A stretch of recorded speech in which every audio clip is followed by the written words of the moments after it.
2024 লোকসভা ভোটে রাজ্যে 4 দফায় 18টি আসনে ভোট গ্রহণ শেষ হয়েছে। বাকি রয়েছে 24টি আসন।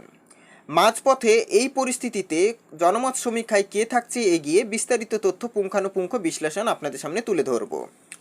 দেখতে দেখতে লোকসভা নির্বাচনে 4টে দফায় ভোট গ্রহণ শেষ হয়ে গেল। 19 এপ্রিল থেকে শুরু হয়েছে 7 দফার লোকসভা নির্বাচনের ভোট পর্ব। 13ই মেতে এসে পুরো উত্তরবঙ্গ সহ বাংলার মোট 10টি জেলায় লোকসভার ভোট গ্রহণ শেষ হয়ে গিয়েছে।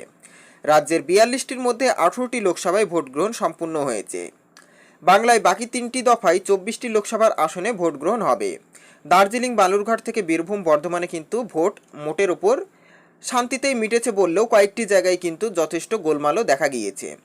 সব রাজনৈতিক দলেরই দাবি প্রথম 4টে দফায় তাদের ফল কিন্তু দারুণ হবে। আসলে এটা একটা নির্বাচনী কৌশল। আমরা জিতছি, জিতে বসে আছি কথাগুলো ভোটারদের কানে যতটা ঢোকাতে পারবেন নেতা নেত্রীরা, ততই তাদের আগামী কয়েক দফায় অতিরিক্ত সুবিধা পাবেন। এর কারণ একটা বড় অংশের ভোটার তাদেরই ভোট দেয় যাদের তারা মনে করবেন জিতবেন। পরাজিত প্রার্থীদের ভোট দিতে চান না অনেকেই। আর তাই নরেন্দ্র মোদী থেকে মমতা বন্দ্যোপাধ্যায়, রাহুল গান্ধী থেকে অমিত শাহরা বিভিন্ন সভায় বারবার দাবি করছেন তারাই প্রথম 4 দফায় বেশি আসনে কিন্তু জিতছেন। কোন কোন কেন্দ্রে ভোট হয়ে গিয়েছে, অর্থাৎ প্রথম 4 দফায় যে 18টি আসনে ভোট গ্রহণ কমপ্লিট হয়েছে সেটা কিন্তু এবার আপনাদের সামনে তুলে ধরছি। জলপাইগুড়ি, আলিপুরদুয়ার, কোচবিহার, দার্জিলিং, বালুরঘাট, রায়গঞ্জ, মালদা উত্তর, মালদা দক্ষিণ, মুর্শিদাবাদ, জঙ্গিপুর, কৃষ্ণনগর, রানাঘাট, বহরমপুর, বীরভূম, বোলপুর, বর্ধমান পূর্ব, বর্ধমান, দুর্গাপুর এবং আসানসোল। এই 18টি কেন্দ্রে ভোট গ্রহণ সম্পন্ন হয়েছে। এবার আসা যাক হিসেবের কথায়। ভোটের মাঝখানে কোনোভাবেই সমীক্ষার ফলাফল প্রকাশ করা যায় না, তাই 1 জুনের আগে কোনোভাবেই বলা যাবে না যে সম্ভাব্য ফলাফল কী। তবে জনসাধারণের ওপর মতামত নিয়ে যে সমীক্ষা করা হয় তা কিন্তু অনেকাংশেই মিলে যায়। এবং সেই সমীক্ষায় যেটা জানা যাচ্ছে যে তৃণমূল কংগ্রেস তাদের 18টি আসনের মধ্যে প্রায় 14টি আসনে জয় নিশ্চিত, এমনটাই কিন্তু মনে করছেন তৃণমূল সমর্থকরা। দুটিতে হাড্ডাহাড্ডি লড়াইয়ের সম্ভাবনাও রয়েছে। উত্তরবঙ্গে এবার জোড়া ফুল ফুটতে চলেছে বলে তৃণমূল সমর্থকদের দাবি। বহরমপুরে অধীর চৌধুরীর হার, বালুরঘাটে সুকান্ত মজুমদারের হার, বর্ধমানে দুর্গাপুরে দিলীপ ঘোষের হার নিয়েও তৃণমূল কর্মীদের মধ্যে দাবিটা সবচেয়ে কিন্তু জোরালো হচ্ছে। জোড়া ফুল শিবির এবার উত্তরবঙ্গে বুথভিত্তিক সংগঠন কাজে কিন্তু যথেষ্ট খুশি। বিজেপির হিসেব আবার উল্টো। পদ্ম শিবিরের দাবি, প্রধানমন্ত্রী নরেন্দ্র মোদী, কেন্দ্রীয় স্বরাষ্ট্রমন্ত্রী অমিত শাহর বাংলায় প্রচারে আসার পর তাদের পালা হাওয়া লেগেছে। আর তাই গতবারের মতো পাহাড় সহ উত্তরবঙ্গের সব আসনে পদ্ম ফুটছে। সেই সঙ্গে কৃষ্ণনগরে মহুয়া মৈত্রের হার, আসানসোলে শত্রুঘ্ন সিনহার হার নিয়ে বিজেপি শিবির নিশ্চিত।